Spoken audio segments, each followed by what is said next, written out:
Ladies and gentlemen, the President of the United States, accompanied by the Secretary of Veterans Affairs.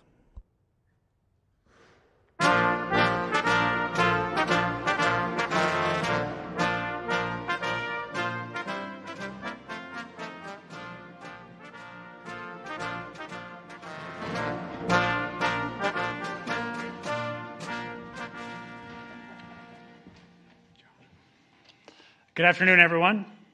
Thanks to all of the lawmakers and advocates who helped make this day possible. And Mr. President, thank you for inviting our terrific VA team to the White House for this signing. Like the veterans we serve and the country they've defended, our team is strong and diverse. I'm proud to be part of that team, which includes, importantly, our Inspector General, tough advocate for vets. And I'm grateful you invited us today. We at VA believe we have the best mission in government. And with veterans like Colonel Gail Halverson to serve, you see why. With the signing of today's bills, Colonel Halverson's story will be memorialized forever. During the Berlin airlift, pilots like Halverson established an air bridge into Germany that broke the Soviet effort at isolating West Berlin. And Halverson did something more.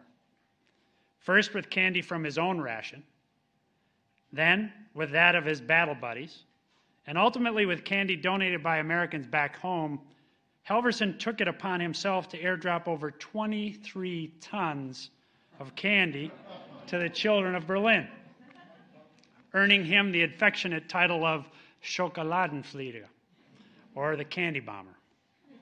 That act of kindness, paired with our nation's advocacy for freedom, helped convince a generation of young Berliners that we would stand with them always, and forged a relationship that stands strong to this day.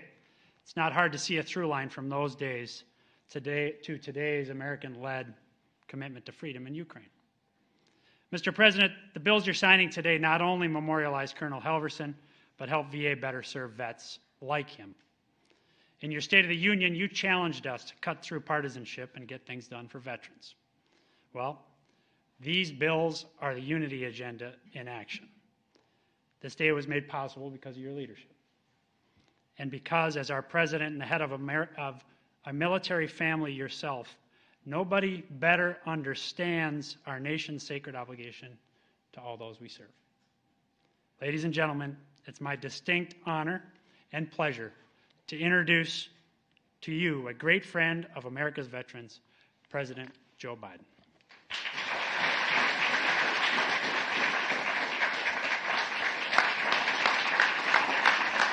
Thank you, thank you, thank you. Thank you. Well, it's good to see you all. Dennis, Mr. Secretary, thank you very much for that introduction, but more importantly, as a lot of the senators here know, for being my friend for a long time. And thank you for joining the administration. And when I was forming the administration, I knew Dennis could do any job in the administration. But he wanted to be Secretary of Veterans Affairs because it mattered so much to him. And I think the most important thing to have someone in charge of that department was somebody who cares about what he or she is going to do. I knew he'd pull every lever to deliver results to military veterans and their families. And that's exactly what he's done. I also want to thank all the veteran service organizations that are here today. I'm going to ask you all to stand. I'm not going to read your names out now, but the VA, all the organizations of the veterans organizations, please stand.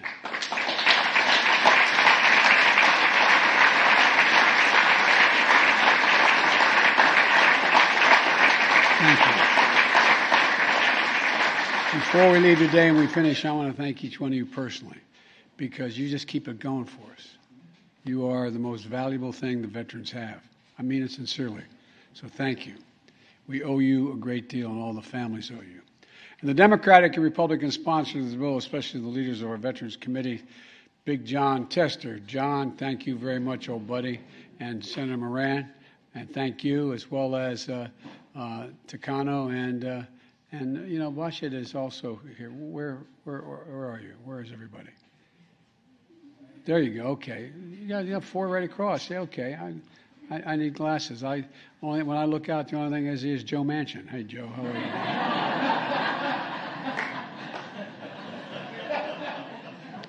you? God, I wish I had Joe's hair.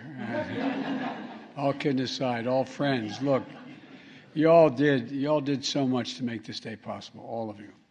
And you're critical to the passage of the PACT Act, which is on the floor right now. And the act would extend benefits and services to those exposed to burn pits and toxic substances during military service, I should say, and we need your support to get it passed. And in my State of the Union address, I laid out a unity agenda of 4 big things that all of us, Democrats, Republicans, and Independents, could tackle together as a nation. First was the opioid crisis. Second was mental health. Third was cancer. And the fourth was supporting our veterans. Today, our administration is delivering on that agenda. In just a moment, I'll be signing 9 different bills with overwhelming bipartisan support that improve care for our veterans and honor their service and their sacrifice. And you've heard me say it many times before. Our nation has many obligations. It only has one truly sacred obligation. And I mean it, and I've been saying this for over 35 years, sacred obligation. And that's to prepare and equip those we send into harm's way and to care for them and their families when they come home. It's a sacred obligation because veterans are the backbone, the spine of who we are as a country. Less than 1% of the population risk everything to defend our nation and our values and everything we hold dear. And the 99% of us who don't, we owe them. We owe them big. And that's what today's all about, is paying a debt, in my view. The United States and the State of the Union, we need to talk about burn pits that incinerate waste of war, tires, poisonous chemicals, jet fuels, and so much more I won't even mention. Toxic smoke with thick poison spreading through our bases and into the lungs of our troops. And when they came home, many of the fittest and best trained warriors we've ever had were not the same. Headaches, numbness, dizziness, cancer. My son Bo was one of them. Under Secretary McDonough's leadership, the VA is pioneering new ways to link toxic exposure to diseases and to help more veterans get the care they need. Earlier this year, we expanded the eligibility for veterans suffering from 9 rare respiratory cancers. But current law does not entitle all toxic exposed veterans to mammogram services. It does now, until today. The bill I'm signing into law will ensure that veterans who serve near burn pits get the preventative care they need. It's named after Kate Hendricks Thomas. And her husband and her handsome son is here today with 2 cousins. 2 cousins, right? Welcome, guys. Thanks for coming. This guy...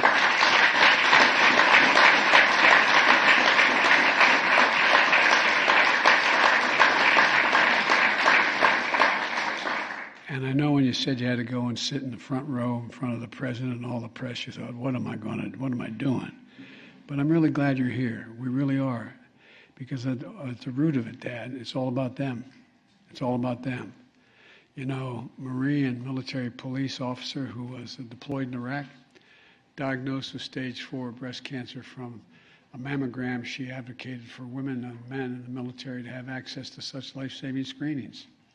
Sadly, she lost her battle in April. Gone too soon, but her legacy is going to live on forever.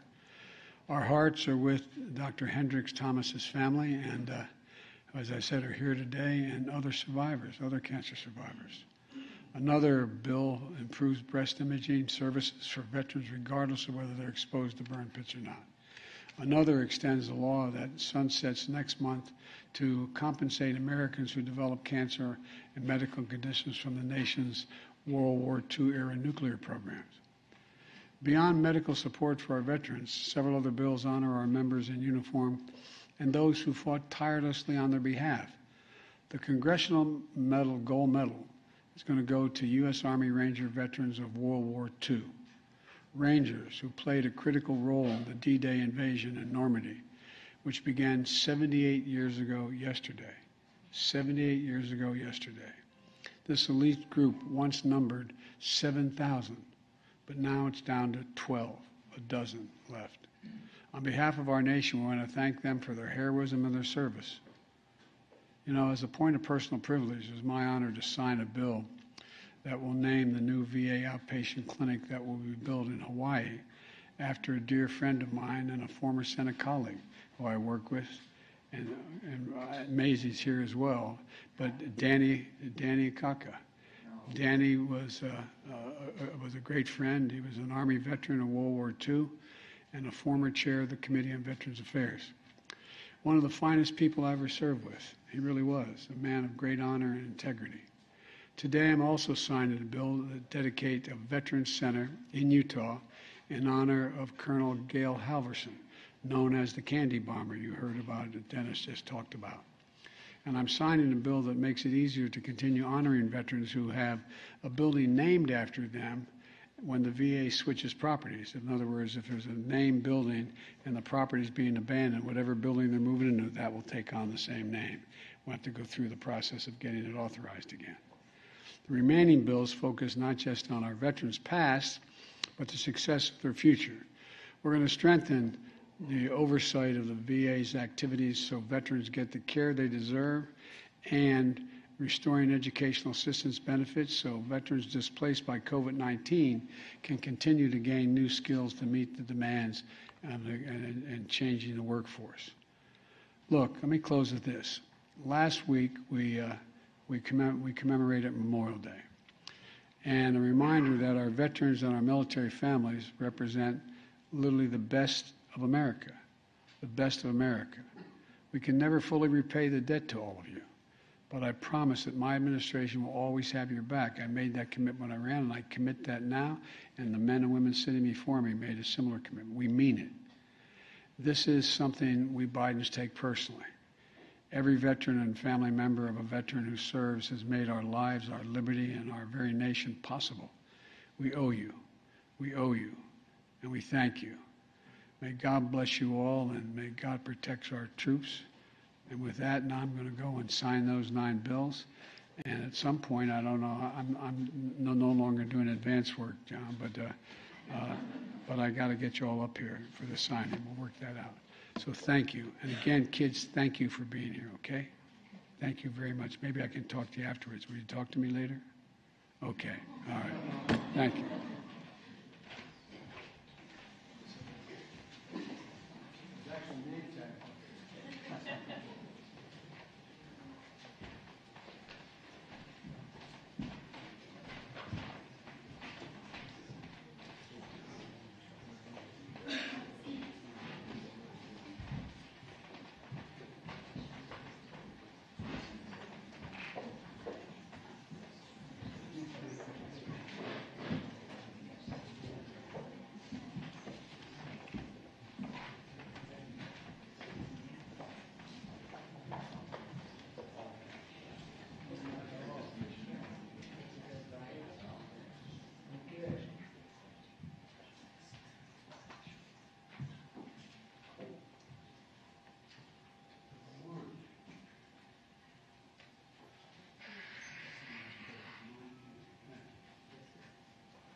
Good day to get to sign 9 bills.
Right.